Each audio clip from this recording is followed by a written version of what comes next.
Good afternoon. Welcome, everyone. We are glad you joined us today.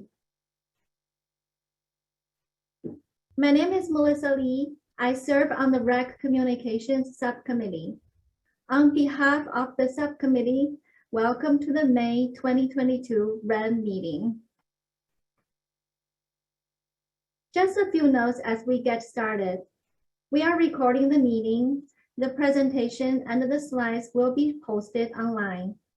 This is a Zoom webinar format, so that means you are in the watch mode. Chat is disabled, but please use the Q&A feature to submit questions and comments. Live captioning is also available. We acknowledge that the university is located on the territory of the Anishinaabe people. We also acknowledge the sovereignty of tribal lands, and we reaffirm contemporary and ancestral Anishinaabe ties to this land, as well as the profound contributions of Native Americans to this institution. Today, we have a full agenda with presentations on innovation partnerships, an invited talk by 2 guest speakers, updates from our central offices, and a DEI work group by REC. But first, community kudos. Please join in congratulating Melissa Carby and Julie Olivero on their newly elected positions with SRAI Midwest and Ancura Region 4, respectively. Congratulations, Melissa and Julie. We would also like to extend a shout out to Sally Sivray for agreeing to be our very first interviewee for 21 questions with the RA community, and to Caroline Papas, whose interview is forthcoming. Get to know these wonderful community members through a fun and informal interview, which is posted to the RA forum on Slack. And let us know if you have suggestions for future interviews, so please share your thoughts at Slack. And also, this year, the Office of VP for Research developed a new awards program recognizing excellence across a wide range of research staff in 10 categories. OVPR hosted the award ceremony at the newly renovated Rathbun building yesterday. So our heartfelt congratulations to this year's awardees. They are Grace Wu, Brittany Ross, Chris Fry, Patrick Bowman, Caitlin Brinson, Jorge Barada, Sue Couch, Mary Claire Alice, Cheryl Flanagan, and Bryce Pills. Congratulations to each of the awardees for being the best and the leader to support the university's research. Now, I'm delighted to introduce today's MC, our colleague Grace Wu, who is the inaugural recipient for this year's Research Staff Leadership Recognition Award. Grace is the Managing Director of the Tubman Medical Research Institute in a medical school. And she oversees finance, research administration, human resources, and development. Grace has been a staff member at U of M for 20 years. Before joining the Tubman Institute, she held several research administrative roles in various positions at the university. Grace is actively involved in campus life and culture, serving on the Women of Color Task Force executive team, Women of Color Task Force Juneteenth Planning Committee, the U of M Asian Pacific Islander Desi American Staff Group, and the Staff of Color Coalition. She has been married to her husband for 10 years, and they have 3 kids and 2 dogs. And also, she's a 6-time marathoner. And now I will turn the monitor over to Grace. Thank you so much, Melissa, for the kind introduction. I really appreciate your words and your continual support of me as a colleague. I'm very happy to be here. As I told Chris during our prep session, that after attending RAN off and on for the nearly 20 years, it's really fun to be on this side of the microphone, so to speak. Now I would like to introduce our guests, Maggie Swift and John Corthell, who provide an overview and resources from Innovation Partnerships, formerly known as Technology Transfer. Maggie is the Associate Director at Corporate Research Alliances with Innovation Partnerships. She primarily supports projects in the physical sciences. Previously, Maggie worked at ORSP as an attorney. She enjoys all sorts of fiber arts, fishing, and is working on a personal challenge to spend 500 hours outside this year. John is the Senior Industry Relations Manager within Innovation Partnerships. He earned a PhD in neuroscience from Florida State University and joined University of Michigan as a postdoctoral researcher in 2014. Due to an allergy, he had to leave research and became a U of M staff member, first in chemistry and then Innovation Partnerships. John has been part of Innovation Partnerships since 2016, having negotiated over 4,500 agreements for U of M. In his spare time, John keeps bees, fruit trees, and grapevines. So take it away, Maggie and John. Thank you for the introduction, and thanks to you all for both having us and coming to see us. If you could please move forward to the next slide. So I'm here to talk about Innovation Partnerships. There are 3 parts of our team. There's alliances. Please move forward. Maggie is going to talk about this in more depth, but they are working with corporate sponsored research opportunities, which may be of interest to all of you. Please move forward. I am part of the licensing team. We work with inventions and protecting those inventions with patents. And we also negotiate license agreements, including material transfer agreements, which I'll talk a little bit about later. We also have the ventures team that is helping with UM startups. You can move to the next slide. Thank you. So the ventures team, in case, we're going to talk about it very briefly, but in case any of your PIs want to have a startup company, the ventures team can provide mentorship, talent, and money. And so those 3 things are very important to any burgeoning business. And we have several different mentors who have been successful startup entrepreneurs. So we actually have a lot of resources available. Please move forward. But I am part of licensing, and those of you that have done material transfer agreements probably recognize my name over the last couple of years. You can move forward.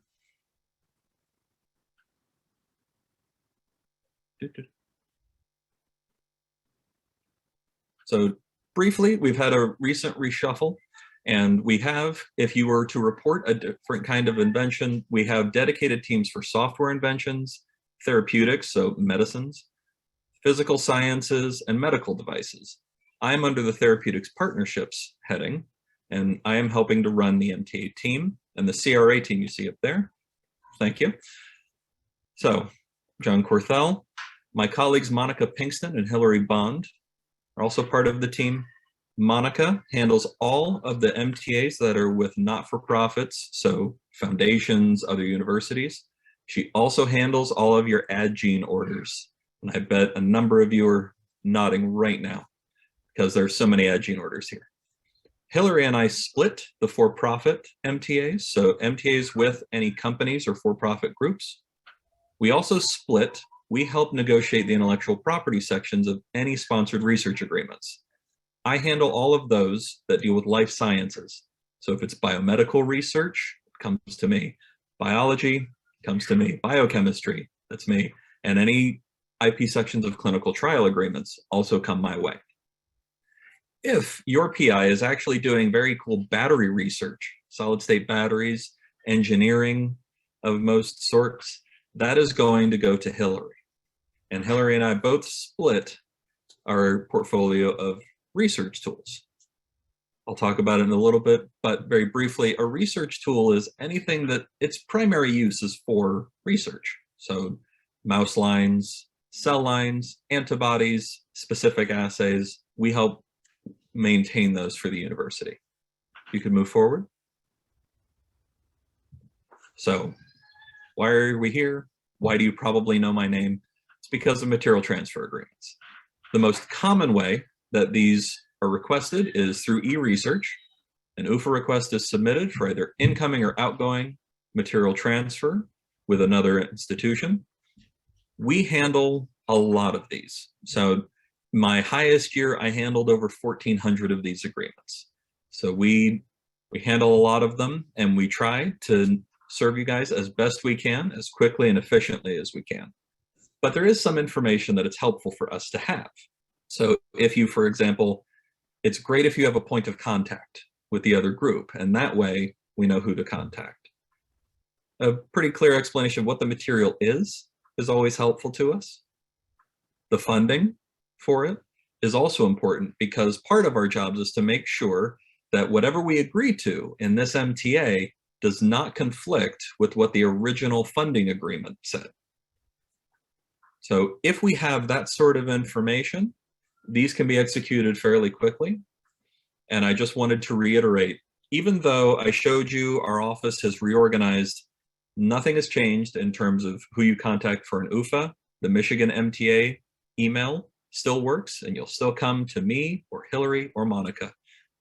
You can move forward. We also help with invention disclosures. So part of why this is so important to us is actually this is compliance with Bayh-Dole. So federal law and any federally funded research, we need to let them know anytime something's been invented, even if it's just a transgenic mouse line, something that you consider small, we still need to know about it, even if it's not going to be commercialized or we're not going to do much else with it. We also note that if you have a data set, your PI is a data set that they believe has industry applications, please come contact us. We have contacts that we could probably set up meetings with. We can help the PIs in that way. And these inventions, just so you know what kinds of things we like to work with, if somebody develops a method for making a solid state battery, for example, that would fall under a patentable invention. Creative works means if somebody writes a textbook, then that should go, if it's on property, should go through us. A research tool or biomaterial, someone who develops a new plasmid, a new cell line, we'd love to hear about it. If your PI develops an app, we would also like to hear about that. That falls under software. Can move forward. Thank you. So fiscal year 2021, we had 502 invention disclosures.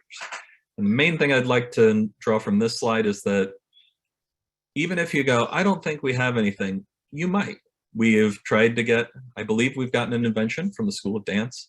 We have one from kinesiology last year, from law, education, information, environment and sustainability, nursing.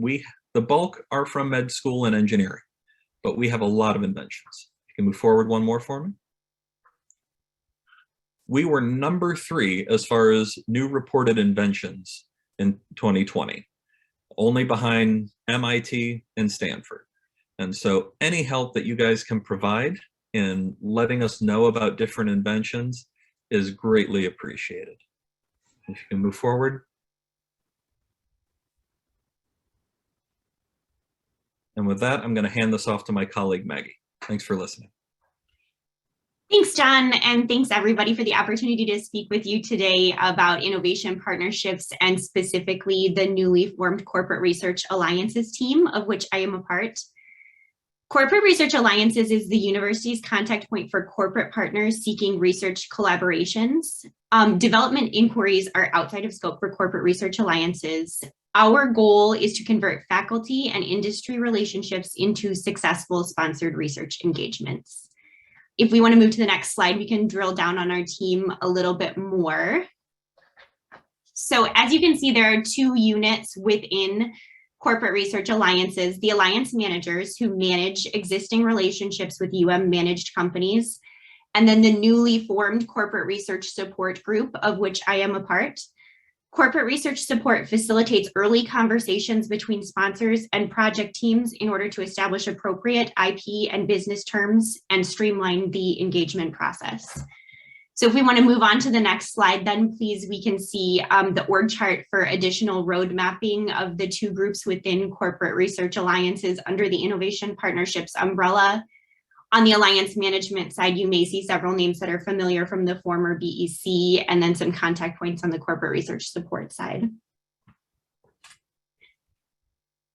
Thank you. In terms of a lens of what research administrators would need to know about our new group, if there's a project that you think that we can help with, we'd love to talk to you. Please reach out. I'd also like to highlight a few areas in which we can provide expertise and value specifically. Those are pre-PAF negotiation support, projects for which upfront or unusual IP terms would be needed. For example, the Certainty at Michigan program available on our website. If a PI is seeking an industry engagement or seeking to expand industry engagement under a master or alliance agreement, or if you are planning a center proposal with industry, such as an ERC, STC, or IUCRC. So with that, we can move to the next slide. That would conclude our presentation. I would just encourage you guys to reach out if you have any questions about the new organization framework or any projects on the licensing side, as John laid out, the venture side, or with CRA that you think we could help with. Thank you so much for the opportunity to speak with you today. Thank you so much, Maggie and John. What a wonderful overview of innovation partnerships. I've also collaborated with the office during my tenure at the Talmadge Institute, and I've had nothing but wonderful things to say about the staff there. So thanks again for your time. Before we move on, I want to shout out to two women in the audience today. My mother, Connie Wu, who is Zooming in from Claremont, California, and my mother-in-law, Susan Ressler, who is joining us from Ann Arbor. They're very, very excited to be here, so I just wanted to say hi. So hi, moms. Now I'm going to turn the mic over to Melissa Lee, who will introduce our presenters. Melissa? Thank you, Grace. So it's my great pleasure to introduce the two guest speakers today. They are research administration colleagues from Canada, and also my Canadian fellows that I fortunately got to know 10 years ago. Having said that, guest speaker Sarah Lumpson has been the executive director of the Canadian Association of Research Administrators, or CARA, since 2013. Before this role, she worked for more than a decade as a research administrator in various progressive roles at a leading comprehensive university, a funding agency, one of the largest academic hospitals in Canada, and the largest health research organization in North America. The other speaker is Katie Potter. Katie is the Director of Research Administration at Hamilton Health Sciences, one of Canada's top-tier hospitals. She has over 20 years of experience overseeing strategic partnerships, administration, governance, human resources, innovation, and infrastructure projects at complex organizations. Katie was a key partner in the establishment of the Certificate of Research Administration at Mohawk College, the first of its kind in Canada. So Sarah and Katie are passionate about sharing their knowledge and expertise. As shown on the next slide, they co-authored two books titled Steer Your Career, a Research Administrator's Manual for Mapping Success, and the A to Z Guide to Research Contract Review, which are in use at more than 500 institutions globally, which are in use for 500 institutions, and more importantly, it's worth noting one of them has been used as a textbook in the master's degree program of research administration in the US. With that, I'm turning the monitor over to our speakers. Sarah and Katie, welcome to the University of Michigan virtually. The podium is yours. Thank you so much for that kind introduction, Melissa. And thank you to all the members of RAN. I am so impressed with this forum for information sharing. Sarah and I are very pleased to be here this afternoon, and we hope that we can give you some tidbits and information around our career paths as research administrators, and just really look forward to engaging with you. And the title of this presentation is Tips for the Early Career Research Administrator. Next slide. We do have some specific takeaways that we hope that you'll receive from this presentation. We want to be able to lead early career research administrators in distinguishing between what it means to excel in your current role versus excelling in your career. We're going to give you some strategies that you could use to measure and increase your career achievements, and also help you identify ways that you can promote and market yourself using your professional association memberships and other resources. And we're going to start with a little bit of a get to know you question. So we wonder, what professional associations are you a member of? Are you a member of NCURA, SRAI, or NORDIP, the National Organization of Research Development Professionals?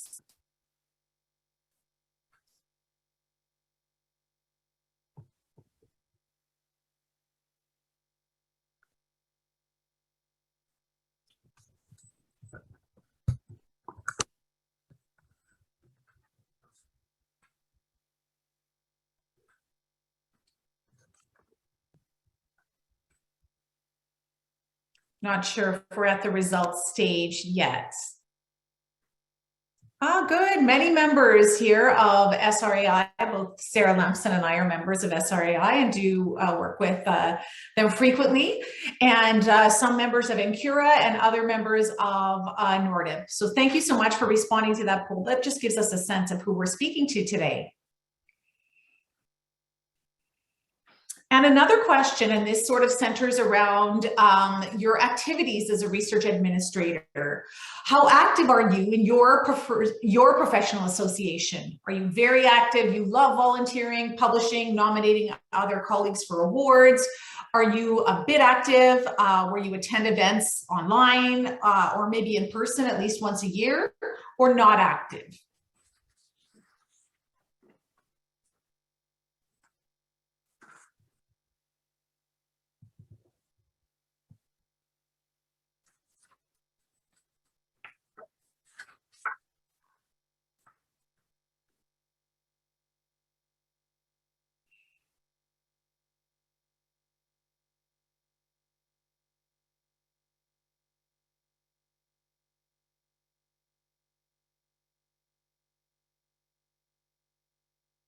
Okay, so we have a good mix. We have, almost half people would consider themselves to be a bit active, around 10% very active and engaged in their professional association, and then around another 45% who don't consider themselves very active in their professional association at all. So we can talk a little bit about that, and we do talk a little bit about that in this presentation, and give you some ways, if you're interested in engaging more in those professional associations, we'll tell you what we think are good pathways to do that. And first, we're going to focus on how to increase your career achievements, or how to actually look at your career as a progression beyond your current role, and how to kind of build a career pathway for yourself based on achieving certain goals or benchmarks.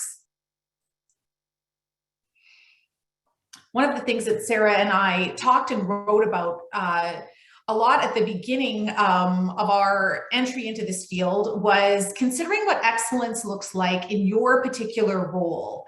And I know we as research administrators, we love our processes and our checklists and our policies and SOPs. And I would encourage you to think, of course, think of that, but also think beyond that about what excellence in your role looks like to your boss, to your institution, to your customers, both internal and external, and to your peers. And then you can take that information and synthesize it. You might want to talk about it with your direct leader, and then you're able to sort of set specific and measurable goals that would help you to achieve what excellence looks like, not just for your role, but what it looks like for your clients and your principal investigators. if you're trying to find a pathway towards doing it, one of the things that I suggest is looking towards your institutional strategy, your overarching strategy, which is often, you know, a sentence or two and maybe, you know, some sort of benchmark pillar statements, and then try to get in your mind how your particular role serves that overarching institutional agenda. And I know as research administrators, we often do feel comfortable, you know, in the background and in a more supportive role. I think that's quite normal for those of us who choose this field. But I do think it's so important to integrate with your institution's overall strategy and have that at the forefront of your mind. And that's what you kind of, when people ask what you do at the University of Michigan, you can tell them, of course, what your day-to-day role looks like, and then add in a sentence or two about how that supports that overarching strategic agenda. And I think that's often what can separate somebody who's an excellent manager and worker versus a leader. But how do we really hone in on what our role-specific skills are? And at an organization as big as the University of Michigan, I'm positive that you have an extensive policy library. I do think that it's very smart to be able to familiarize yourself with of course, your research policies and your administrative procedures. Also, perhaps more kind of overarching institutional policies, again, to just center yourself within that institution. You'll see policies on everything from IP, intellectual property, to indirect costs, we call that overhead here, to who can sign what. And those are all pieces of that research framework. So again, if you're relatively new to your role and you know, don't always want to be peppering colleagues or your boss with questions, do a little bit of homework at the beginning and check out the policy library and see if perhaps some of the questions that you might want to raise are already you know, kind of embedded within a policy. And then you can also do sort of a sanity check where you can say, I looked at who should be the institutional signatory for this particular agreement. Take that back to your boss. Do you agree? Is that right? We also encourage you to pursue education specific to research administration. This is something that Melissa mentioned. We know that the University of Southern Florida uses our book Steer Your Career as part of their learning curriculum, but there are lots of opportunities to really hone in and build specific research administration skills. This is something, another project that Sarah and I worked on that we're very proud of, is building out the research administrator certificate at a college. And it's available to people within Canada and also outside of Canada, but really focuses on those role-specific skills that a research administrator needs, like you can think budgeting and contract negotiation, those types of things. We encourage you to attend webinars like you're doing right now. They don't always have to be live. You could, you know, take advantage of an on-demand option that works better with your busy schedule. And again, when you're part of your association, there are often subgroups or special interest groups within that association. So if you have a particular area that you work in, it's very smart to connect with your direct counterparts that do a similar role as you at another institution. You can learn, you can reflect, you can ask them the tough questions, perhaps that you don't necessarily want to raise internally. So it's so important to have a network of people that do similar roles to you at other institutions. And you can find institutions often take the same approaches to certain administrative issues. And again, there are directories within your special interest groups and professional associations that can help you contact these people to reach out. I think it's very important to have a knowledge of the field of research administration when you work in research administration. So admittedly, we are in what I would consider to be still a fairly niche field, but I do think it's very important to know what's happening in the field itself, what learning opportunities and certificates are available, are very helpful for you to build an overarching understanding of research administration and how important it is to institutions, academic institutions, and academic hospitals. It's also important to have a knowledge of the external environment that drives research at your organization. So for example, I work at an academic hospital. I often check LinkedIn and Twitter to see what is happening in the pharmaceutical industry, what's happening with our tri-councils, which are very similar to your NIH funding body. But again, knowing what is happening in those external drivers actually does impact your institution and your day-to-day work. So it's nice to be a person who's tapped into the fact that your role goes beyond your institution and has an impact and is driven by external factors, and understanding what those are.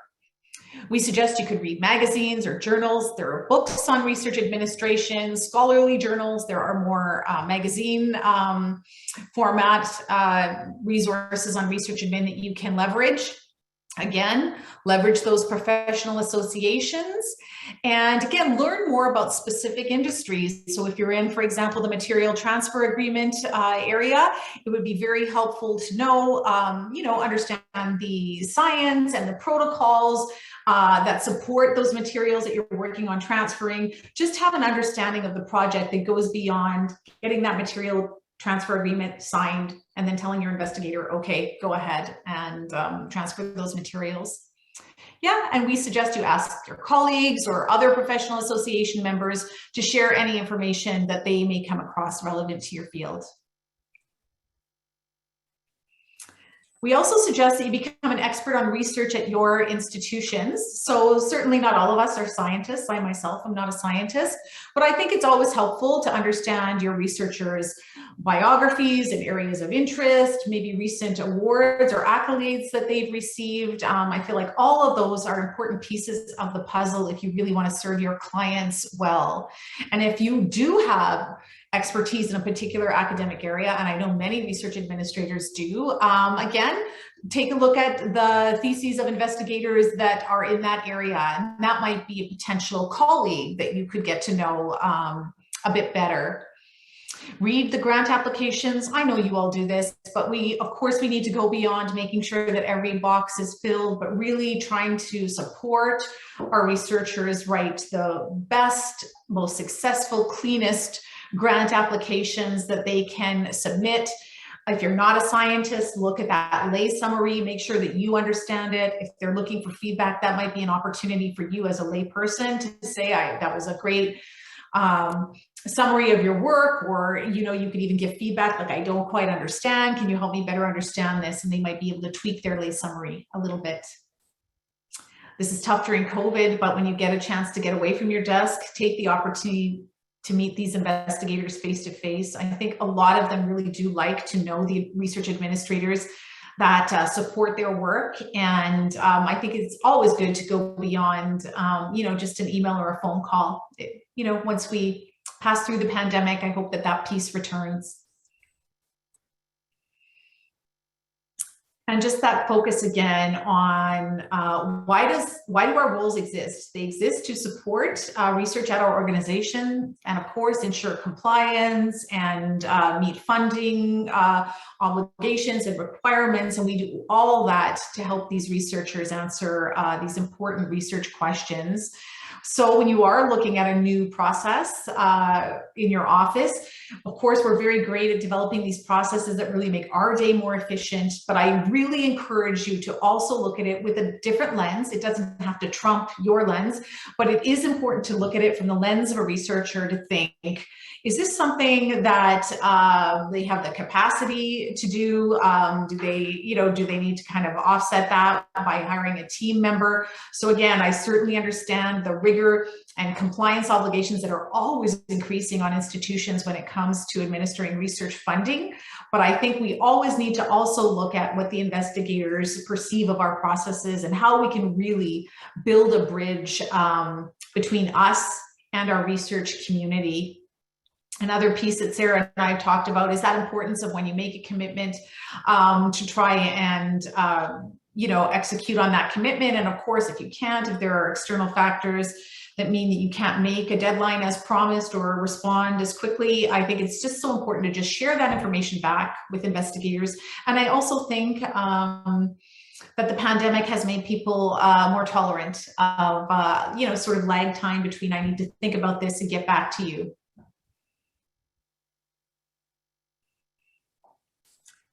having a mentor is so important, especially when you're new to the field of research admin. We've had lots of people reach out to us over the years, and I've had some incredible mentors, and I've also mentored some incredible research administrators. I think when you're reaching out to somebody to ask them to be a mentor, it's good to be specific about what you want from that mentor. Are you looking for, general career advice and sort of here's how I did it and here are the steps that I took to move into different roles and positions? Or are you looking for advice on a particular aspect of your job? I remember when I was a manager of research contracts, I was mentoring somebody more junior to me in the contracts world, and she would always bring a clause that we could discuss, and it always led to kind of deeper discussions, but that was a good kind of kickoff to our conversation about a clause around indemnity or insurance, and then we would, of course, discuss larger matters. But I like the fact that she took the opportunity to kind of lead our discussions. That was helpful to me as a busy mentor. Ask if you're interested in developing certain skill sets beyond your current role, but you need that skill set to advance. It would be great to tell your mentor that, and they can think of ways together with you that you can develop those skills. Maybe you're looking for somebody to provide feedback, maybe on a cover letter or your CV, help on setting role-specific goals, or perhaps you're just looking for somebody to help you network and raise your own professional profile. And all of those things are completely fine to ask of a mentor. I just think it's nice if you're going to be the mentee to kind of call it out so that mentor then has a sense of what you're looking for and hopefully can meet your goals. Thank you, Katie. I just wanted to share now a little bit about my professional experience with a mentor. I was so fortunate in my career to have someone sort of identify me as a mentee, and it started informally, but then she really invested a lot of time in my career. And she was from another institution in my city, and she provided me with great opportunities I wouldn't have had. And I didn't know that much about mentorship and the benefits, so I just learned as I went. But one of the things she did was provide me with access to workshops at her institution and things that I would not have been invited to or even heard about necessarily until after the fact. But because she had told her superiors at her institution that I was her mentee, she got me access to different events, and I really benefit from them, even just in terms of expanding my network and getting tours, sort of behind the scene tours at her institution. That really helped me later in my career because I'd already started building relationships with people there. And she shared a lot of information on webinars. She was on different listservs than I was. Her librarian provided her with different information, news articles and subscriptions that we didn't have access to at our institution. And she would often send me links to free articles or webinars that were coming up. She was more involved in the clinical research side of things at that stage in my career because she was working in clinical research. And it was a great sort of segue for me into this whole new world of research administration. And she also was just great about keeping me in the loop, as I mentioned, not only about articles, but other readings. So she might have heard something from a researcher about something he saw in a journal about research administration, and she'd pass it on to me. A lot of those things weren't necessarily getting big news, but in our world, they were definitely worth following up on. And I only heard about a lot of them through word of mouth. She advised me of conferences that I had not attended before, especially when I started working in clinical research administration. It was all new to me, and she gave me that information, and she really helped widen my professional network. As I mentioned, she introduced me to not only researchers at her institution and her peers, but other senior administrators that I normally wouldn't have met, people sort of at the vice president level when I was more entry level to middle management in my career. And then she had recommended me for jobs at her institution. So there were opportunities there that came up as a result of that relationship that I wouldn't have known about without her. And she also reviewed my resume for me. She assessed my abilities and helped me identify goals. And she said, you know, from my perspective in this field in 30 years, you should get some more experience in this area, or you really need to highlight more your financial background and contributions in research administration, because you're not in accounting, but you're still doing budgets, and you should really highlight that because it'll help open up a whole different area of careers for you. And one of the first webinars I presented many years ago, she attended, and it was great because I knew she was there in the audience as a champion and supporter, and she really wanted me to do well, but I knew she'd also give me really constructive feedback and very honest feedback that sometimes people might not want to give, or they are not really thinking of it from a critical perspective in terms of presentation skills or information. And that really helped me improve future webinars. And she also really helped me think beyond my job. As research administrators, I know we're all so busy, and often we're just scrambling to meet the next deadline. And then there's yet another project added to our portfolio. So there was a constant learning curve in my career. And it really absorbed me mentally, which I loved. But it also meant that I was not paying attention to sort of the big picture of my career, thinking of, okay, what's my 5-year plan? What's my 10-year plan? Those things were not even on my radar. And she had me really step back and think of that. You know, you've been in this job a few years, Sarah. What's your next step? Are you happy in this job? Do you want different challenges?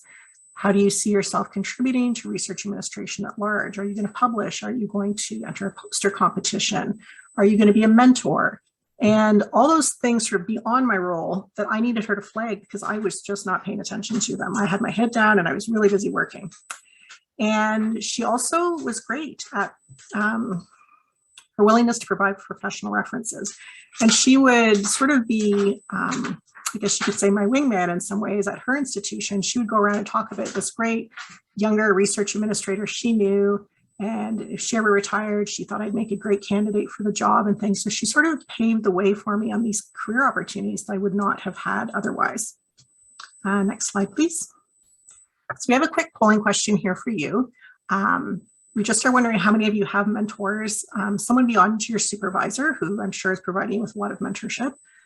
And it's someone who's not in a direct reporting relationship with you.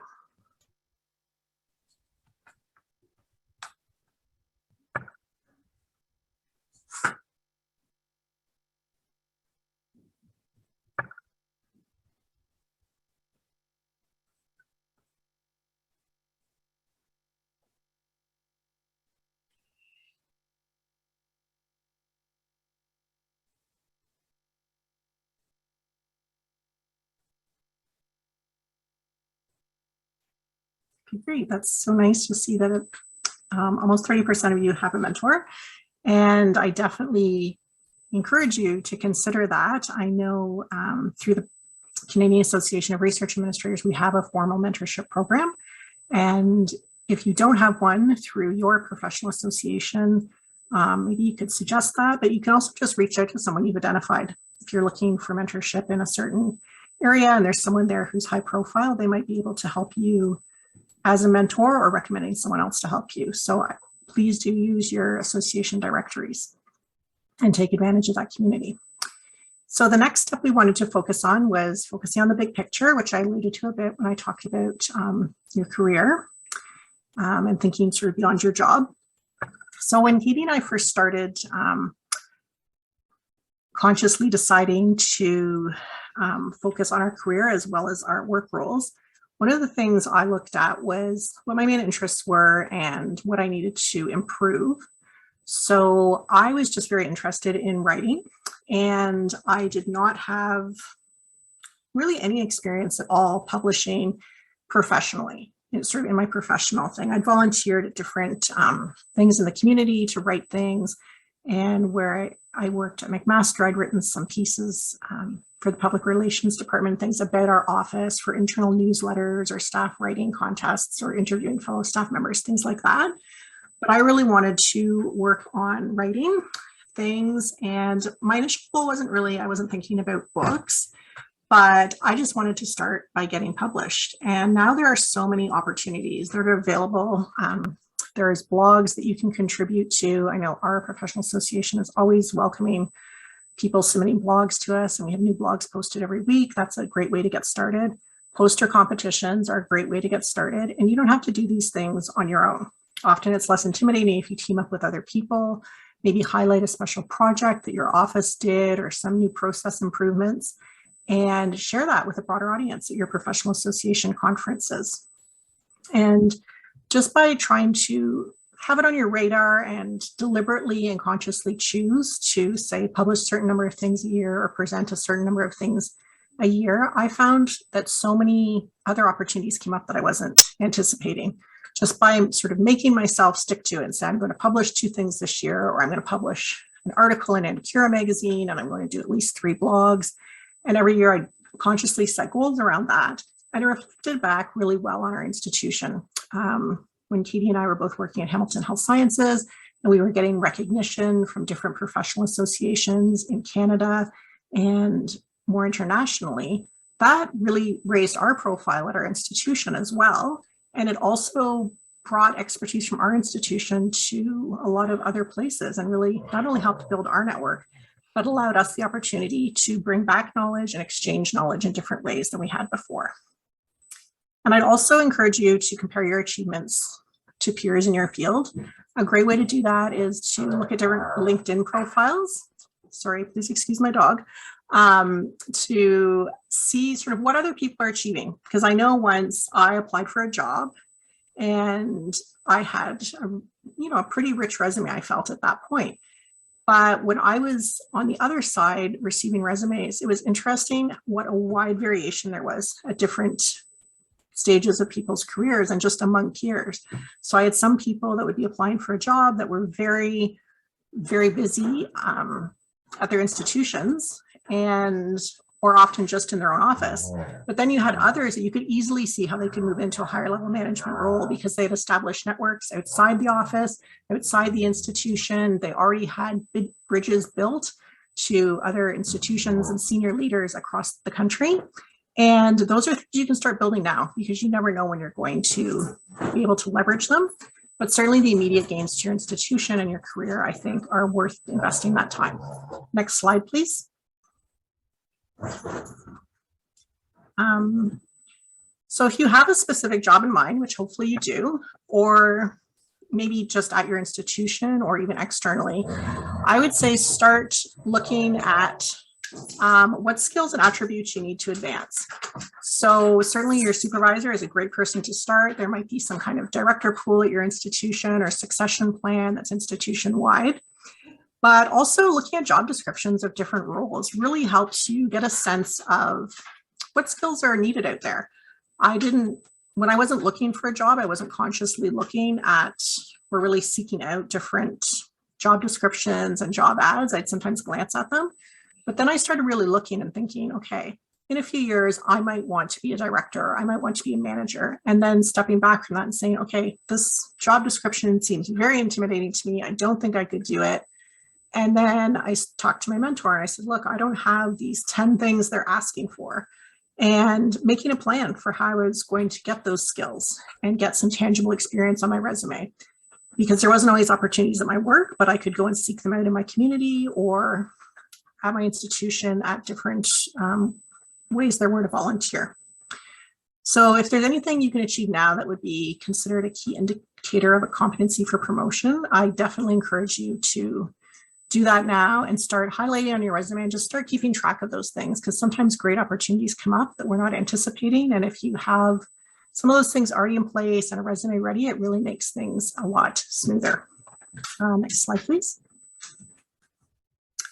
So I just want to talk a little bit more about assuming a leadership role at your institution. In some of my earlier jobs, there weren't really a lot of opportunities to have a leadership role. We had a really strong, extroverted, well-spoken director in our office, and he spoke a lot of places and did an excellent job, and he loved it. So there weren't really opportunities for all of us to get a chance to say, speak at the faculty meeting or speak at research day. But I learned from some of my peers that there are a lot of other smaller opportunities that you can take on that can help you, and you can highlight them in your resume and you can build on those skills. So one resume I read, for example, one of my peers just chaired a monthly meeting, and she didn't even organize the meeting necessarily, but then she got more involved with organizing it, and she just volunteered. She said, oh, I see this meeting's coming up. Could I chair it? And she just got the opportunity by asking. And it really looked great on her resume to see that she was in this leadership role. She was used to chairing meetings and organizing the agenda and helping bring people together that way. There might also be an opportunity to take charge of a project, or at least volunteer in a small role to introduce a guest speaker or write an article for your office. And also there are opportunities at many institutions and also at all professional associations, I think, webinar speakers are highly sought after. They're helping create programs in professional associations. I know Katie and I did a webinar many years ago together for SRAI, and it was such a great opportunity. We met a lot of people that we wouldn't have met otherwise. And then when we had the opportunity to go to a conference in person, we'd already made some connections because people had reached out after our webinar and connected with us and recommended different resources to us that they wanted us to share as well. So it was wonderful to go to this conference for the first time and be looking around for people and really feeling at home, even though it was our first time there. As I mentioned, publishing a poster is a great thing to do to share your expertise. And of course, volunteering with your professional association. Next slide, please. So I talked a bit about mentoring before, as did Katie. And I do encourage you still to consider getting involved in that. Some mentoring programs, you don't have to commit for a long time. I know I've had people reach out to me to be my mentee, and I maybe heard from them once a year. Others just wanted one meeting and they want to talk for 45 minutes about their career goals, and then they went off and I didn't hear from them again, except maybe a year later to say, oh, thanks again for your advice. But it doesn't necessarily have to be a big commitment on your part, but I do suggest, as Katie mentioned, sort of organizing what you want from it and providing some structure to a would-be mentor so they know what the time commitment is you're asking for. And enlisting a partner or team is a great way to get some things underway without all the work being on you, because it can be a lot of work or pretty intimidating to write an article for the first time on top of your busy workload. And Cura Magazine was a great place for Katie and I to start. They have a lot of great articles and are very inclusive about considering them and giving you feedback, and doing that with a partner or more colleagues from your institution really can lighten the load.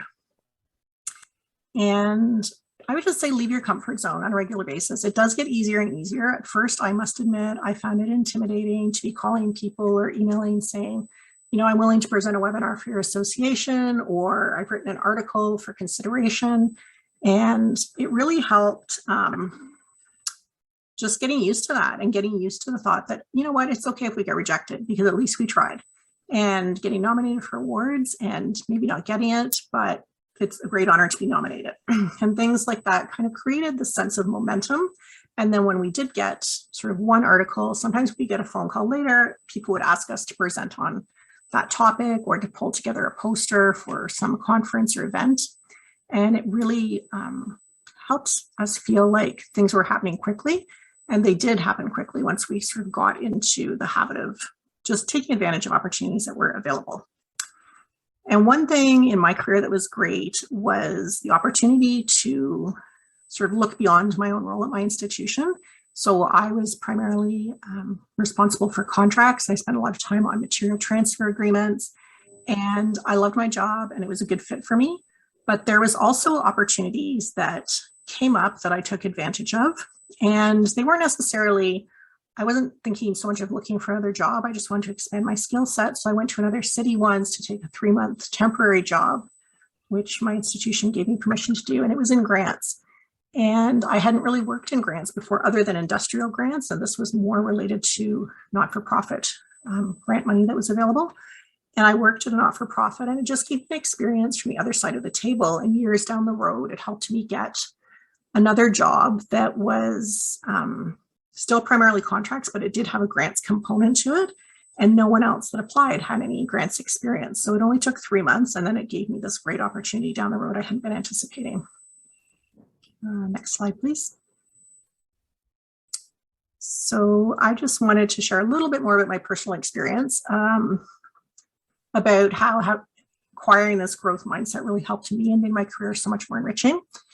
I think I had started first with an article for Cura Magazine, as I mentioned, and it led to several more.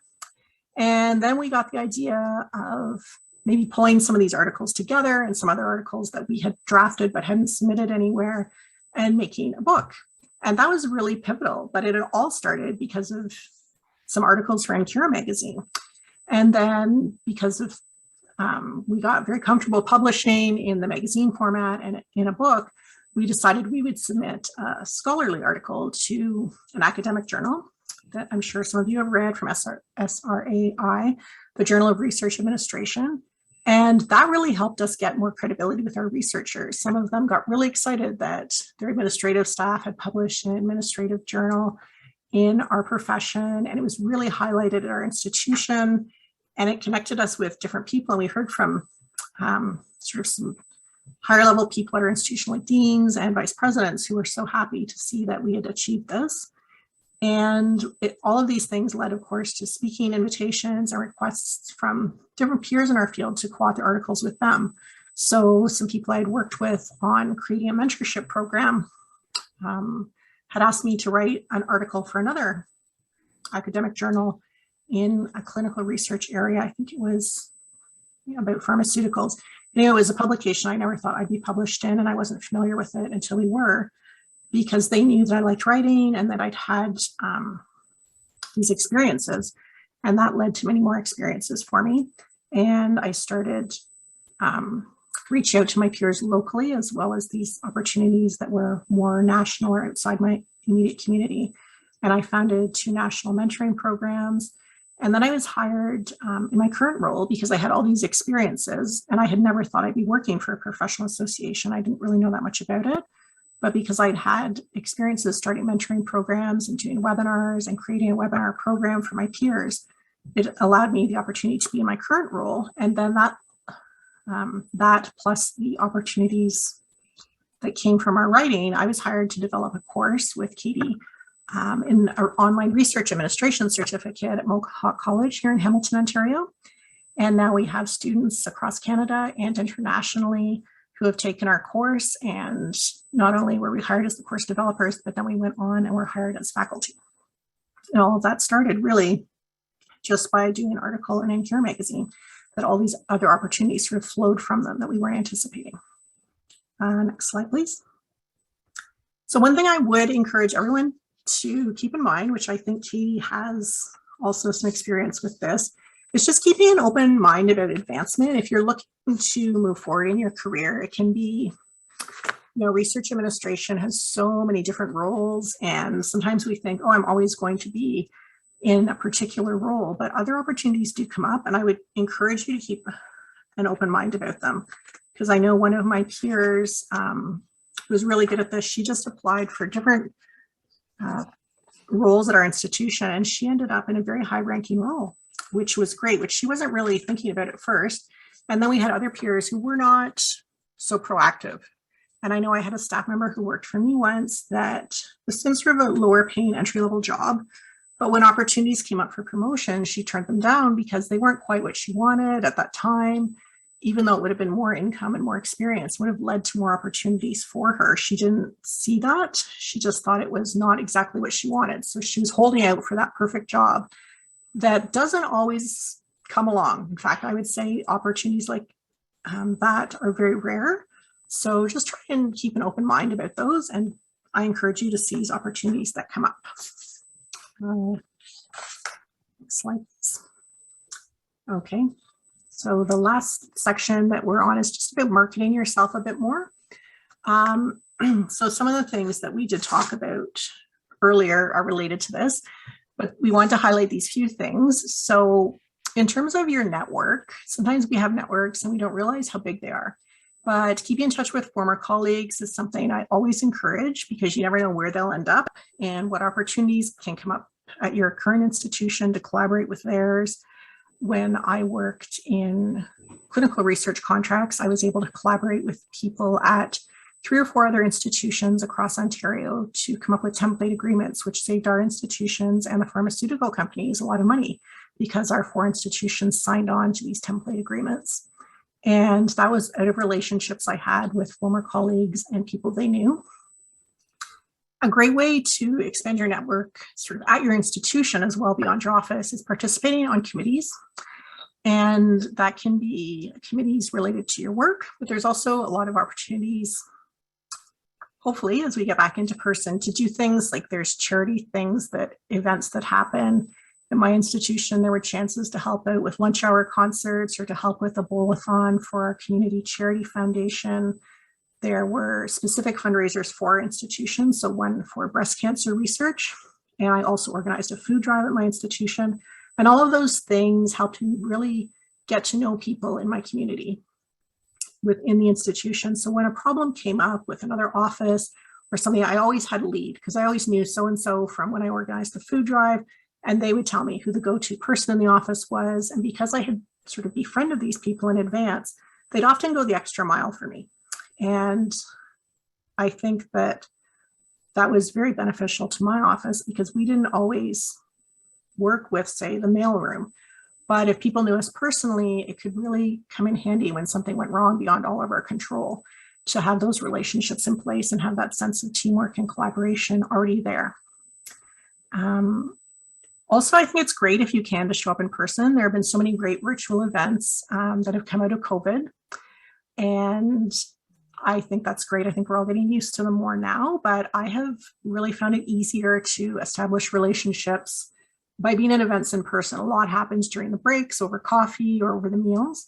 So I encourage you, sometimes it's a bit of a hassle. We don't want to go across campus to that meeting in the rain, or we feel like it's just quicker to stay at our desk and call in.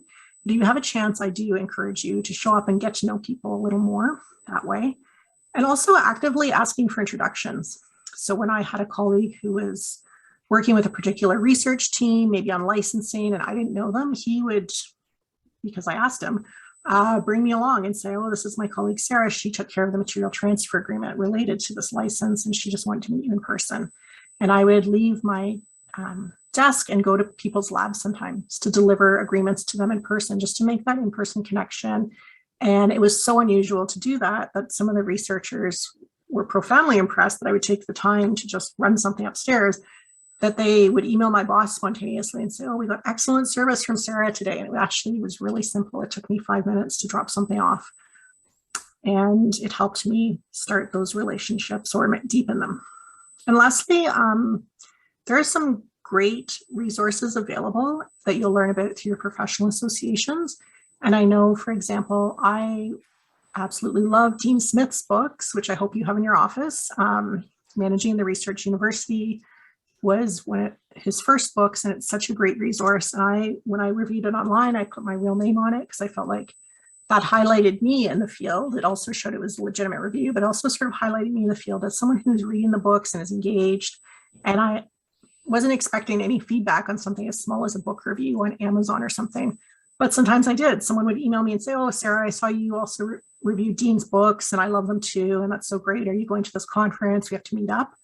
And it was a very simple thing to do and very supportive of the author, but also helped me in the long run.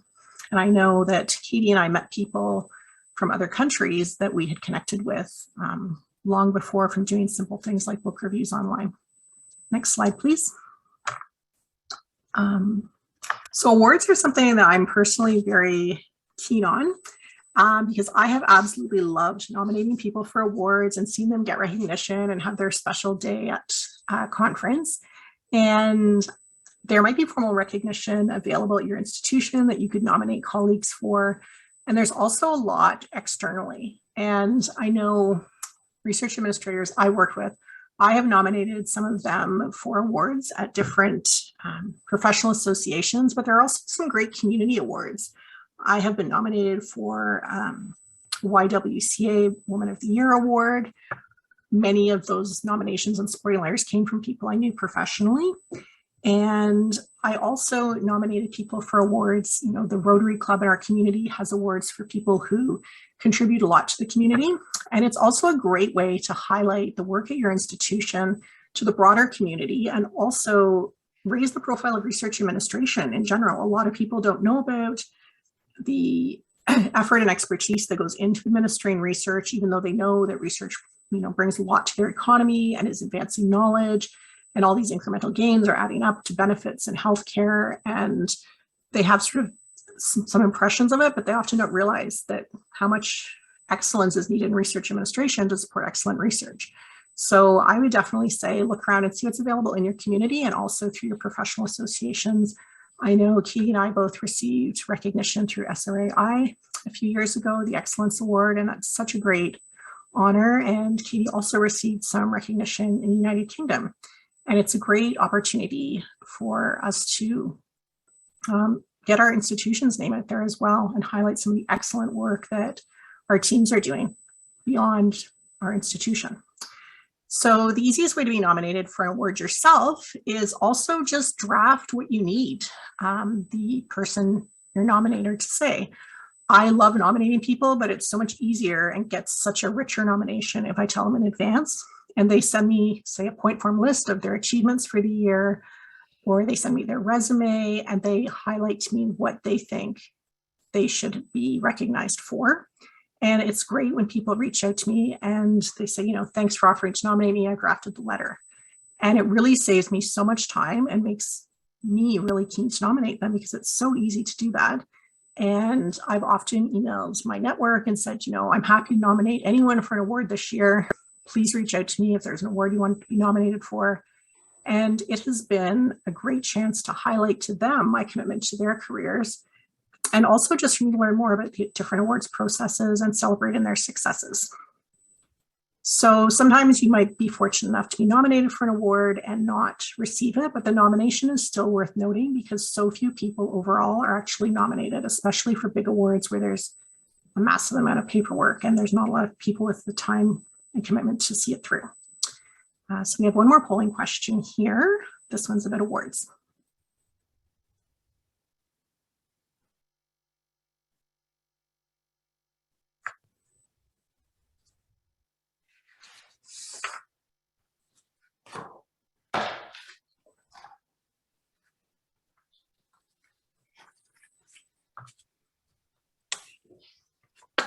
Just while we're waiting for that, if anyone is interested, the Canadian Association of Research Administrators is having a special event this September, which is online. It's a one-day event, and we're specifically seeking speakers from outside Canada to bring some new perspectives to our members.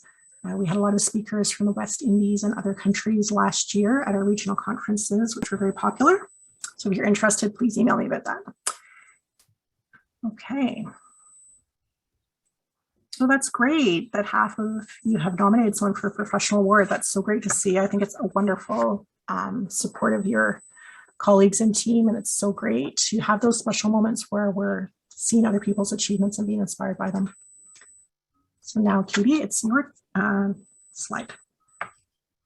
Thank you, Sarah. And we're talking a little bit more now about how we can use social media to expand as a tool to expand our networks. Just 1 second. But yeah, social media. 1 second, sorry. Hi, everyone. I'll just speak to this for a minute. As you can tell, Katie and I both have dogs.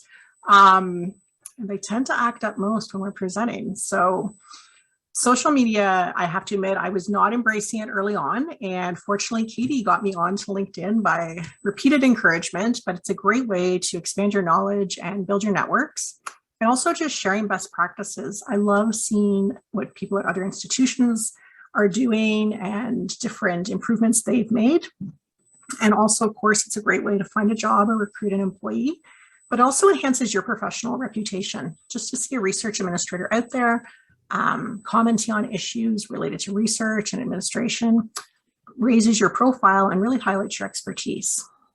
Next slide, please. Thanks, Sarah. I'm back. Thank you for covering for me, and my apologies for my dog barking. I thought I was going to get off easy on this webinar. My apologies. But another way to embrace social media is to really go ahead and Google yourself and really see what a potential colleague or employer might see when they type your name into a Google search. And I know that we've all become very savvy about that as we use social media as a tool to market ourselves.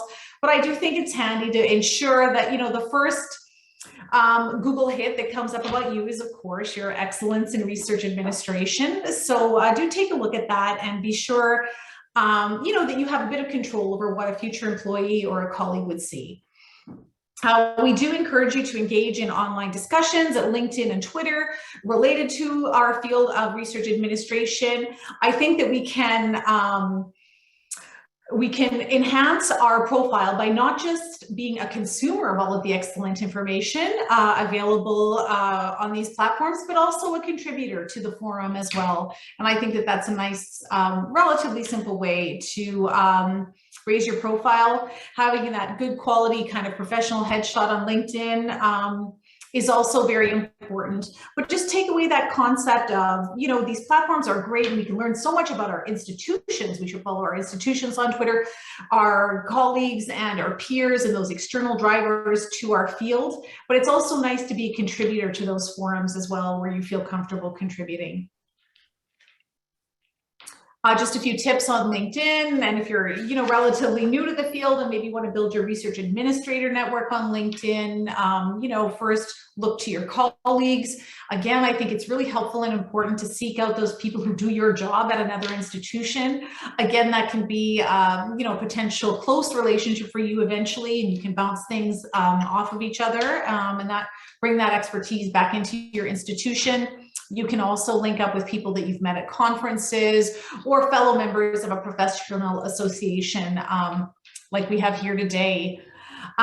We have a group called the Research Administrators Network on LinkedIn that we encourage you to join. And of course, our professional association, which is CARA, the Canadian Association of Research Administrators, has a LinkedIn presence, and we would love to see you there as well. I'm seeing lots more people use references on LinkedIn. So these are nice little kind of endorsements from colleagues or peers or bosses on your skills and abilities. I think those are a nice way of kind of polishing up or raising your LinkedIn profile. Yes, keep it updated, remove those older accomplishments and replace with the latest accomplishments. And again, focus on that one research administration role on your LinkedIn profile.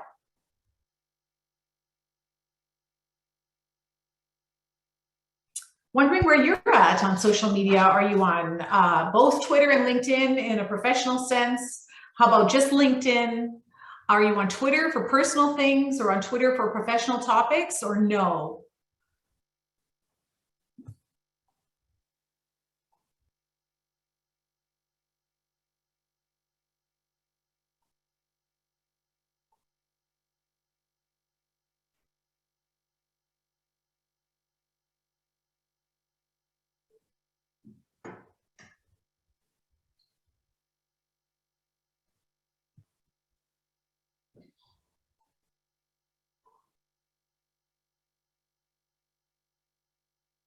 Oh, that's interesting. Okay, we just see a fair amount of us are on LinkedIn. That makes good sense. Some people are on Twitter for personal things. A very few are on Twitter for professional topics. And 42% of us aren't on either of those social media platforms. So just kind of an interesting commentary on how we use or choose to not use social media.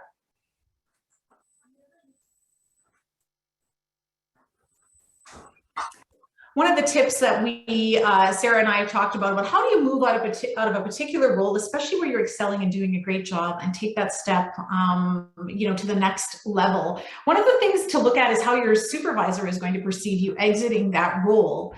One of the things that you can do is sort of plan your own succession. So, you know, as you're excelling in your role, you also have an obligation to be kind of grooming and lifting up the people that are underneath you who could potentially step up into your role. So I feel like that's an important piece of the puzzle that we don't always consider. But if you look at your supervisor, what is he or she or they going to think when you step out of that role, and who's going to fill that position? If you want to move up, it is important to let people know. People make assumptions. So if you're interested in moving forward in your career in research admin, I do think it's important to clearly articulate that to your peers. And look ahead to somebody who's in a role maybe 2 steps beyond you and watch their trajectory. And I know it can vary, but I do think if you have aspirations of moving forward, it's good to look at skill sets that you might need to enhance. Maybe there's education, and just to kind of follow other people's career pathways to see if it might inform your own pathway. And as we know, there are so many different components to research administration that there's lots to learn, maybe not just to focus in one particular area, but expand the scope of your learning and understanding as it relates to research. We encourage you to share those achievements, with your peers, with your colleagues, with your bosses as you reach goals. And in terms of understanding where your particular role and compensation fits within your organization, one of the tools that's been useful in our field of research administration is that there are a number of compensation surveys out there that can kind of give you a sense of what a role in a particular field pays, just to give you a sense of what to expect. I think it's always nice to have some transparency around that, and those compensation surveys can be very helpful. And that actually ends the formal part of our presentation. I'll pass it back, I think, to Melissa. Wondering, Melissa, do we have time for any comments or questions, or just wondering what the next steps are? Sure. So we are open to the audience for the questions. For those who have questions, please add those in the chat box. We're going to give a few minutes for that. Yeah.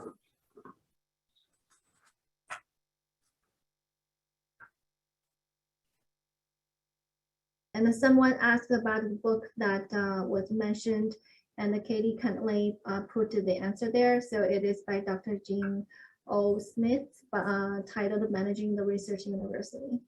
Thank you for that. Great resource.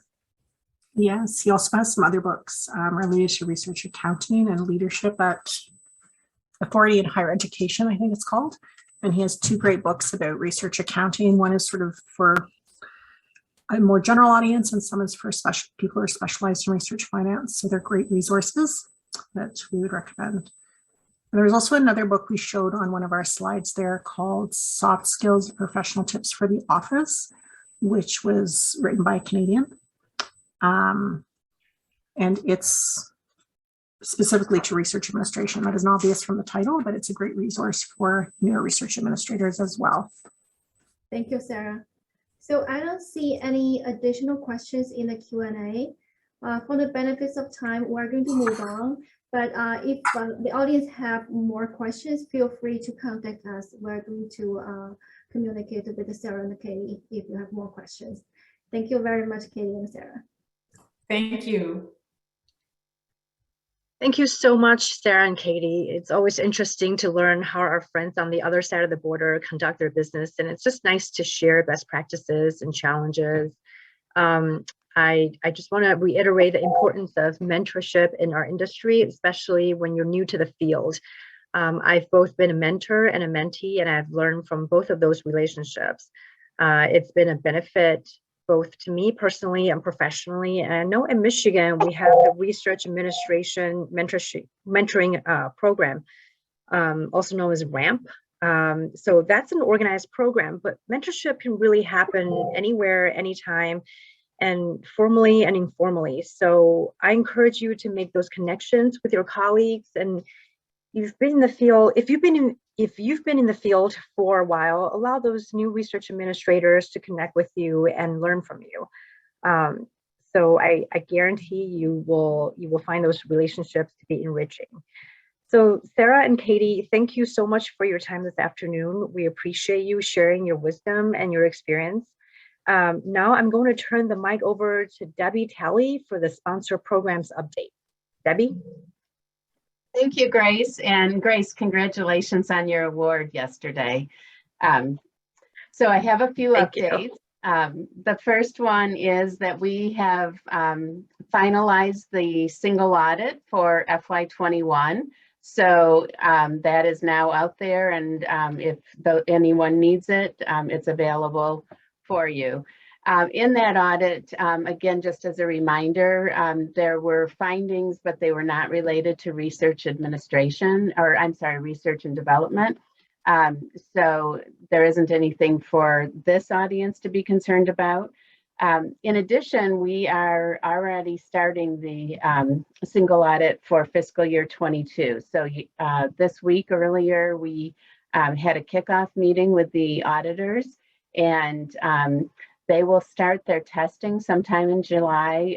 We'll be providing them with the projects, and once they've made their selection, they'll get us the information so that we can work with all of you or whoever's involved to do the testing for research and development, which is on slate for the fiscal year 22 audit.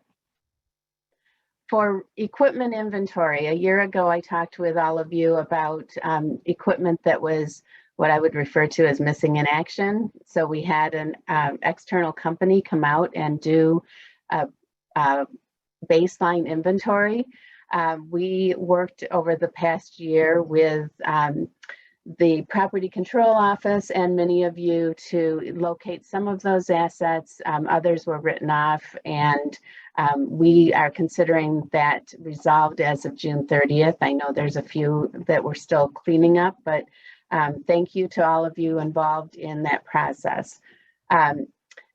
The Property Control Office just sent out a message about what will happen for fiscal year 22 and 23. So beginning in July, the same company will be coming back. This external company, HCA, will be coming back, and they will be working on retagging all of the equipment.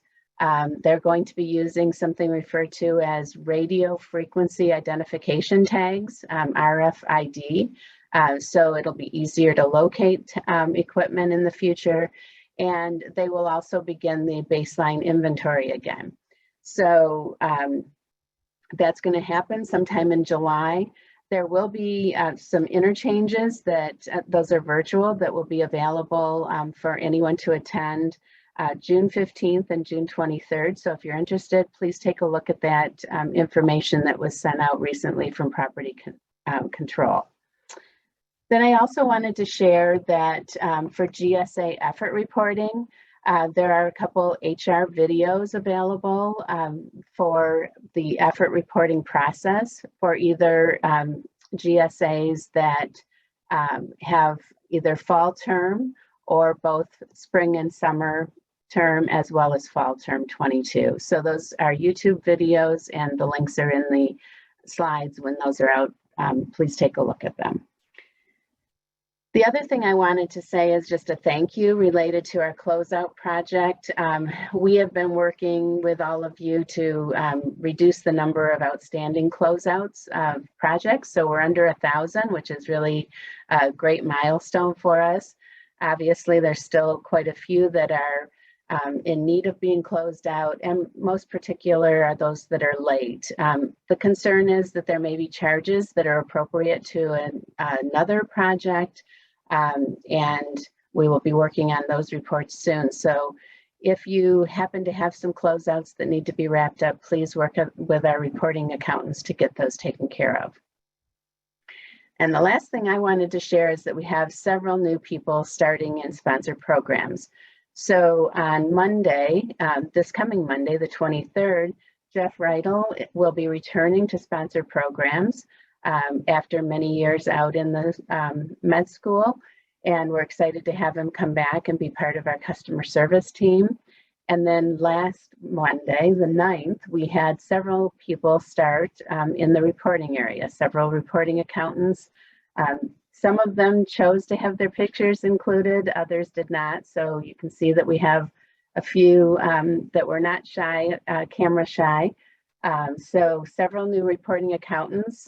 We also have Sam Sisk, who moved from our uniform guidance team to reporting. And then we have a couple interns that are going to be with us this fall, and hopefully even continue on some in the fall. And I'm sorry, this summer, and hopefully continue on into the fall. So with that, I will turn it back to, or I'm sorry, I am going to turn it over to Andrea with an ORSP update. Andrea?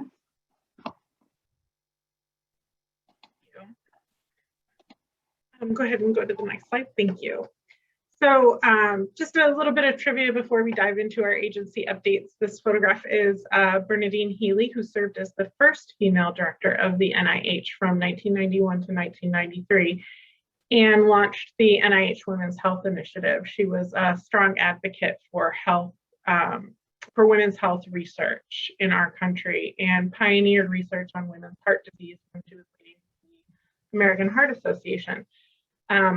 Interesting trivia considering we are about to get a new NIH director. Next slide, please.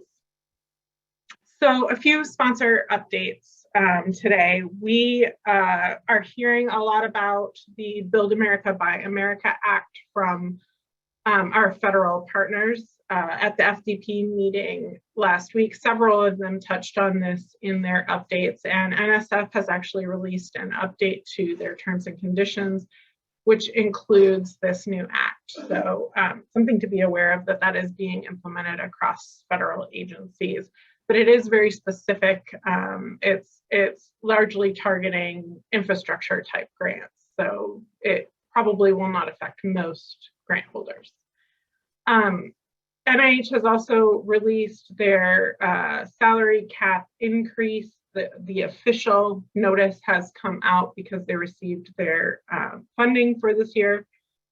They have also released a corrected NRSA stipend level. The first NRSA stipend level information that was put out was incorrect. So please, if that's applicable to you, please take a moment to take a look at the corrected levels.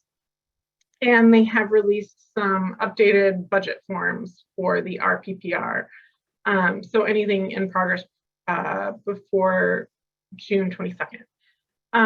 NSF has been telling us for quite a bit of time now that they would be retiring FastLane.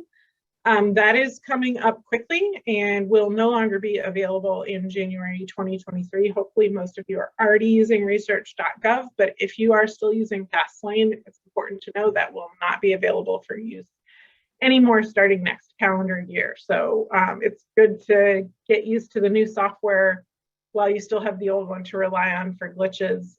That way, by the time FastLane is not available, you'll be thoroughly familiar with research.gov. So if you have not switched, now is definitely the time. There is also a new table released for BioSketch and current and pending support updates on NSF's website. So please check that out if you haven't already. And they are adding a new postdoctoral fellowship proposal type and new proposal features in research.gov, and there's more information about that on our website. Also on our website, we have some webinars from Incura, which include sponsor updates from OMB, NSF, and NIH. So if you are interested in hearing directly from those entities about their updates, please go check out the Incura webinars, which are posted out on our website at this link. NSF Policy Office has also released a webinar series this year. There is one available now on the updates to current and pending support, and there will be one coming in June on subrecipient monitoring. The address to find that information is also here on the slide. On the home front.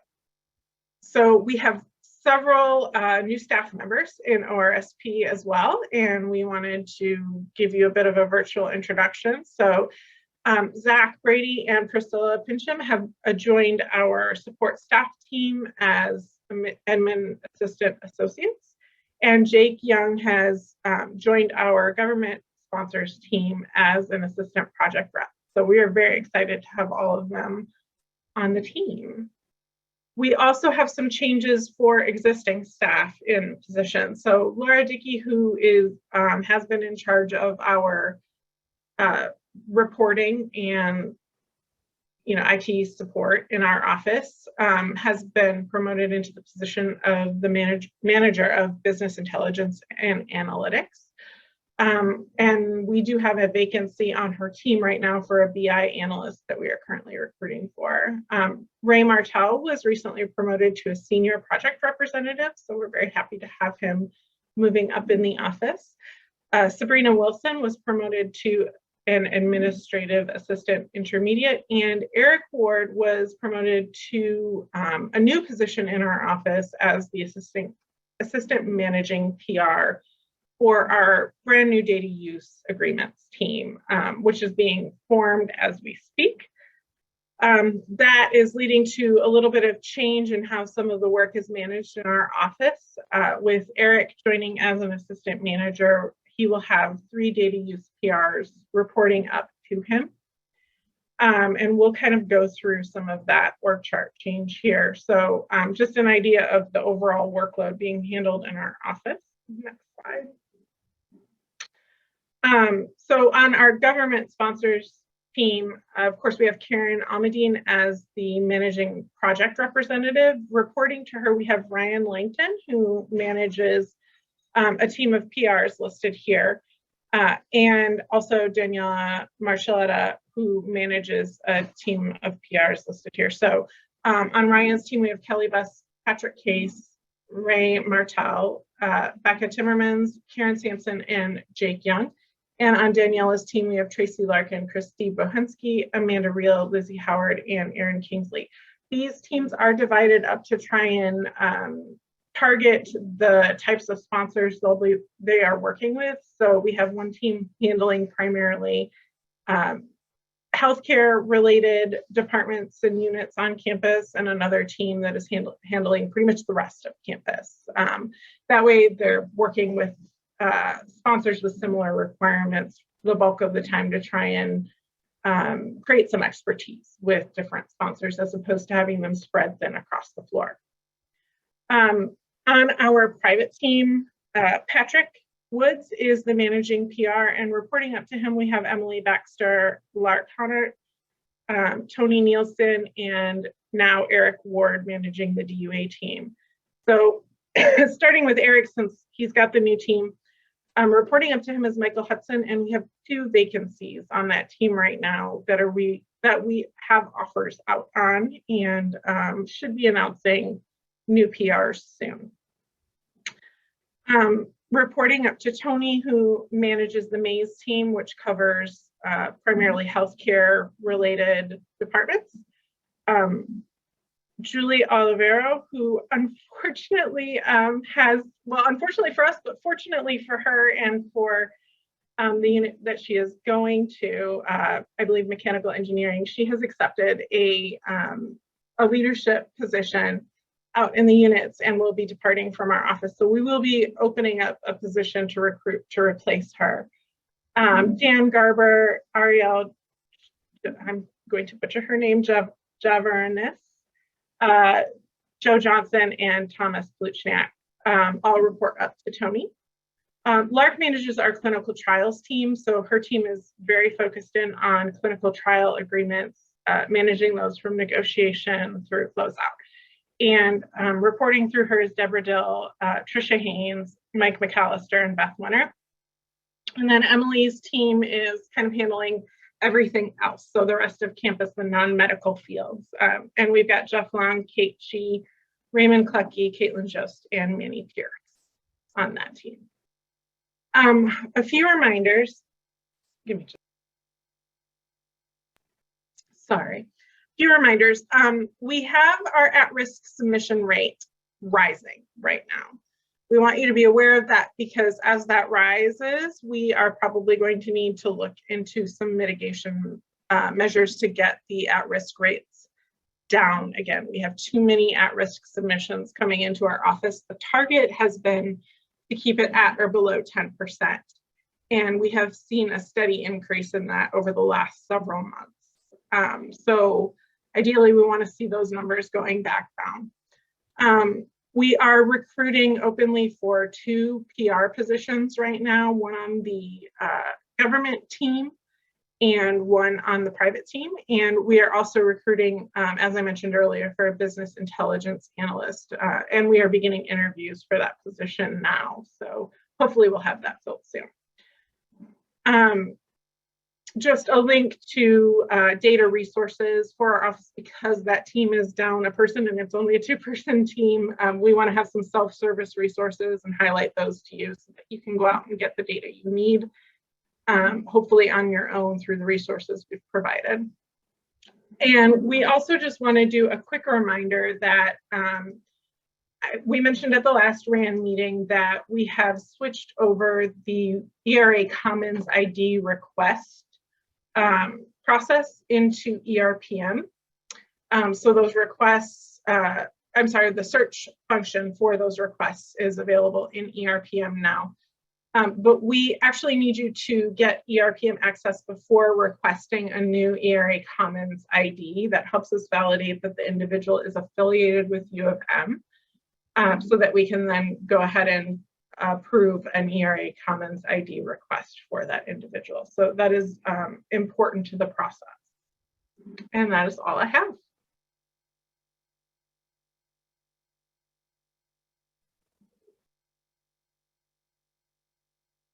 Okay. There was one question in the chat about whether we have metrics on the impact of at-risk submissions. So right now what we have are metrics on how many of those we have at any given month, and by department or unit we can go ahead and look at how that breaks down. I don't think we have any specific metrics on impact though at this time. And I believe I am introducing Carolyn as our next presenter. Thank you. Thanks, Andrea. I am here today to talk about a few upcoming changes in ERPM. So I have two things to tell you. One, a few items that are going to be in our mid-July release. Date specifics will follow in a few weeks. And then the other thing is I wanted to give you more of a long-term plan on what we are planning. So hang on one second. I'm going to turn up my microphone just a little bit. Hopefully you can hear me better. All right, so let's talk about July. First of all, we are going to make some text updates to the sign activities on the projects of UFAs and sub-Ks. This is to kind of catch up on some of the changes we made a while back on PAF and award change request. The other thing we're doing, as you know, the Innovation Partnership Office changed about a year ago, and we're pretty sure that that office name change is here to stay. So we're going to go ahead and update all the references for the Office of Tech Transfer that we have in ERPM. We're going to make the change to their new name of Innovation Partnerships. So you will see more on that as July approaches. The other thing, kind of in conjunction with changes to the innovation partnerships, we're updating some of the questions on PAF and some of the UFA types, like the MTAs and the non-disclosures and some of the data use agreements, to change the questions around intellectual property. And then lastly is changes, we introduced this in our last release. We have a number of PAF pages that have really old code. We term it fragile code. And so we're systematically going through those pages, and we're trying to keep the same functionality, although the way you enter the data may change a little bit. And the look and the feel may change. It's the same data that's underlying all of this. We are changing these to a newer code. So in July, you're going to see some changes to the U of M cost sharing page and to the project personnel details page. So those are the highlights for July. And then the last thing I want to tell you is what we're working on kind of as our side project, which is going to become our main project fairly soon. And that's an amendment process to the unfunded agreements. So if you're familiar with award and mod or sub-K and amendments, this is the same kind of thing, that once a UFA record is active, there isn't a way to change a lot of the data that was entered in UFA. And so we're working with the central office business process, central offices, and then also some of the campus groups to develop both a business process and a system process to figure out how those updates are handled on the UFA records. You will be hearing more about that in meetings to come. That ends my update today. So I'm going to turn it over to Chris DeVries to talk about the RAC DEI work group. Thanks, Carolyn. And thanks everyone for joining today. So just a few updates from the RAC DEI work group. So first of all, I want to recognize the folks who are part of this group, including our student Allie Curry, who is now on her summer break, but she did a lot of work in helping us in the past few months. So just a reminder about the mission of the RAC DEI work group, and that is to develop, foster, and guide a diverse and inclusive research environment at the University of Michigan. Some updates since the last RAN meeting. For those who were at the RAN meeting, you may recall that we announced our dialogue sessions that we had that were focused on confirmation and perception biases. We had a great response to those sessions. We did have those as sort of smaller sessions so we could pilot them. We gathered some data both through Zoom polls and with post-session surveys.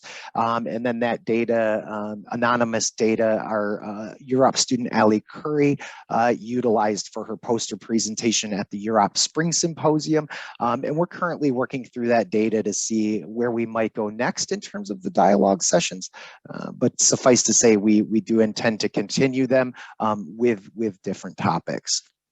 On those dialogue sessions specifically, so again, we did these sort of as a pilot, and we really wanted to make sure that folks who attended were given the opportunity for small and larger group dialogue. And then again, we provided a lot of resources after the fact. So hopefully folks were able to take what they learned in the session, apply it both to their professional and or personal life, and really see how some of the things that they learned in the session are present in their day-to-day. We also did sort of make some adjustments across the 3 sessions, and that was based on the feedback that we received initially and also through those sessions.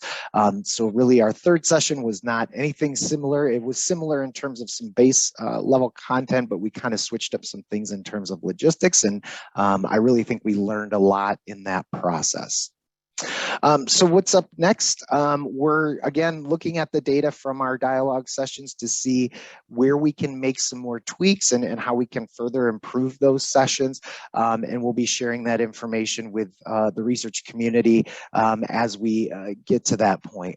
I also want to mention especially that given a lot of the things that have happened in current events in society, not just over the last weekend, but over the last couple months, in the interest of our mission, which is to help people feel included, I will say that sort of along the lines of the dialogue sessions, folks here are very much impacted by things that happen in society. So we know about the racially motivated crimes that happened over the weekend. We know that there's a pending reversal of the Roe v. Wade decision. And you know, your political stance on some of those issues aside, it's important to remember, and this is something we've been chatting about in our work group, that folks are impacted by those things on a day-to-day basis. And again, we want you to understand that and be mindful of that. And that's really part of what we're going to be doing looking forward, is how can we help folks really bring their full selves to work when these other issues and incidents are impacting them in ways that they may not be comfortable sharing or that may not be readily apparent. So again, we really are trying to be mindful of the different ways that folks are impacted in their day-to-day work. To that end, if you or colleagues are interested in joining the group, I would encourage you to reach out to me or any of the individuals that were listed on our roster. I'm sure they would be willing to chat with you as well. Their names will be circulated when we submit when we send the slides after the event. But again, thanks to everyone who participated in our dialogue sessions. And again, if you're interested, feel free to reach out to me. I'd like to turn it back over to Grace for a few closing remarks. Grace? Thank you, Chris, for your words and the important work that your group does. I just want to say that yesterday, as I was attending the Research Staff Awards at the newly renovated Ruthven Building, which by the way is beautiful, I realized how much I miss seeing people in person. I'm not sure if when or if the RAM meetings will resume in person, but I just want to say that I really do miss those cookies and punch that we used to serve and just seeing friendly faces. So as we conclude today's meeting, I want to thank all of the presenters, Maggie, John, Sarah, Katie, Debbie, Andrea, and Carolyn. And I want to thank all of you for taking the time to attend. It's been my pleasure emceeing this meeting, and now I'm going to turn my mic over to Melissa for last minute closing remarks. Thank you. Thank you, Grace, for sharing your personal experience and the reflection. I definitely echo that I miss the fruit punch and the cookies too. So before we close today's meeting, a few more slides. One is that we want to give the community a heads up that we are planning a series of informal virtual networking events over the summer, and we hope you will join us. So look for more information coming soon through Slack. And next, please. And at this point, we'd like to have a short poll about the upcoming virtual networking sessions, as well as your overall experience with today's RAN meeting. So there are 2 questions. Depending on the size on your screen of the panel, you may need to scroll down further to see the full content of the 2 questions. So question 1 is about your interest in the virtual networking sessions with a scale of from 1 to 5, 1 being not at all interested to 5 being extremely interested. And similarly for question 2 is a 5-point scale as well, with 1 being not relevant about today's session, to 5 about the meeting being extremely relevant and you will use the information right away. So we will give about 1 minute for people to send their answers.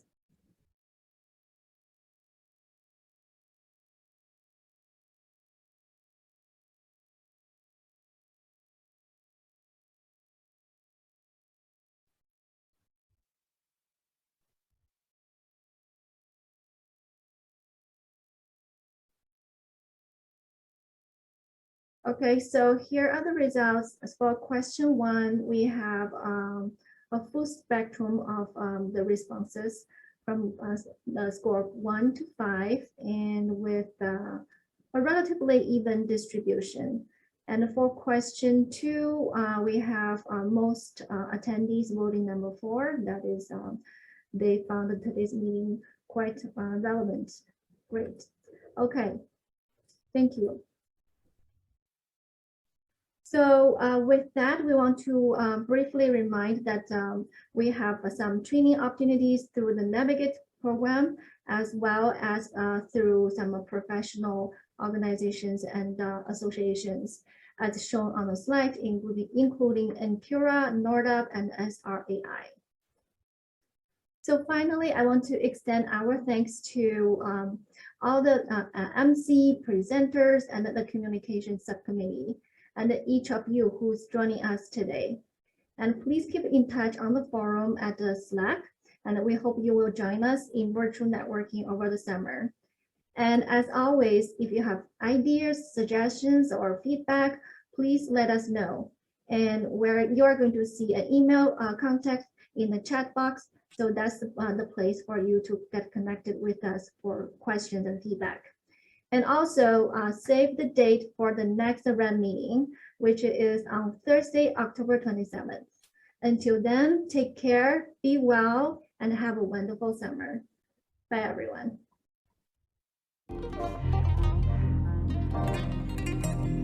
Thank you.